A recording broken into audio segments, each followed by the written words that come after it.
C'est avec une profonde inquiétude et une grande colère qu'on prend la parole aujourd'hui.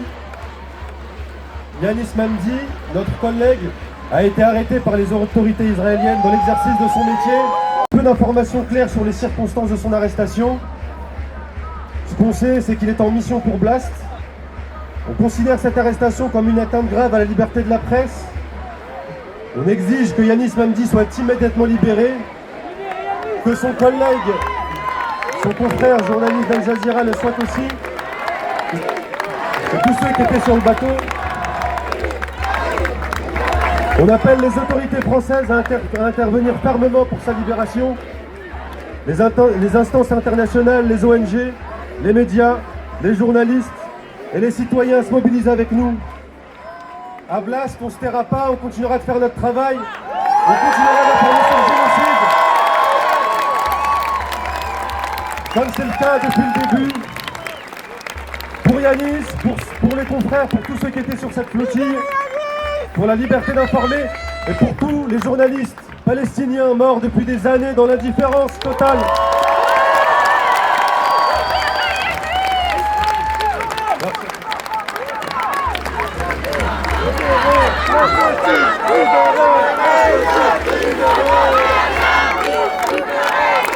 Mesdames et messieurs, merci d'être venus nombreuses. Le message, il est clair, il est simple. Nous demandons la libération immédiate de notre cher collègue Yanis Mamdi et de Omar Fayad et de tout le Magni. Notre confrère Yanis est journaliste. Il fait son travail. Il va chercher la vérité pour délivrer l'information. Ce n'est pas un criminel. Il doit être libéré immédiatement. Et tout le Magni.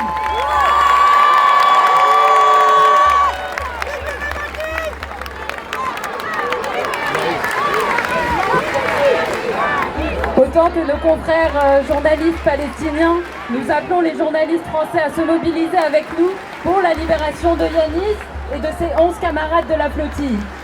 Depuis presque 2 ans, la liberté de la presse est bafouée pour les Palestiniens. 2 ans, c'est sans compter les presque 80 autres années derrière. À Blast, on s'efforce de leur donner la parole, par la voix notamment de notre correspondant à Gaza, Mohamed El Saïf, à qui je pense beaucoup ce soir,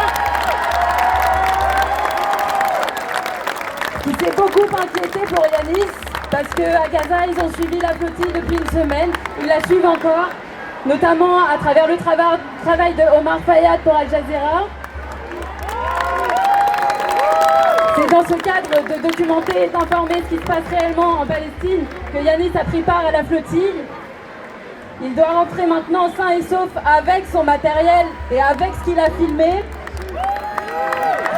Et je terminerai par dire que l'impunité d'Israël doit cesser et l'aide humanitaire doit absolument rentrer.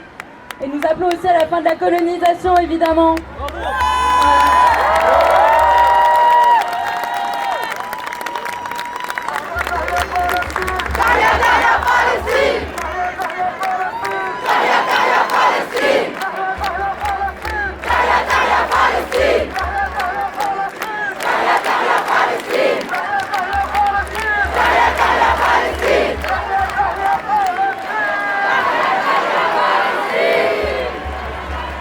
Bonsoir, donc, je suis Soumaya Benaïssa, la co-directrice éditoriale de Blast. On est vraiment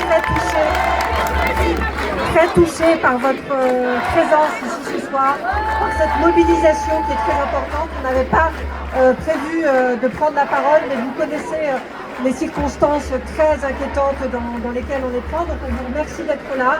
Ça veut dire que vous faites partie de ceux qui ne détournez pas le regard. Jamais. Qui vous ne satisfaisez pas des cadrages médiatiques, politiques qui ont été présentés jusqu'à présent pour invisibiliser la réalité qu'on essaye de documenter et que notre journaliste Yanis Mamdi a essayé de faire et continuera à faire parce qu'on exige évidemment sa libération immédiate, comme celle de son collègue, comme celle de tous ses équipiers sur cette flottille. C'est très important de se rappeler que le droit et l'information sont des armes pour ceux qui n'en ont pas. Et donc on continuera d'informer, on continuera de travailler et on a besoin de vous pour nous soutenir. Et voilà, la mobilisation doit continuer.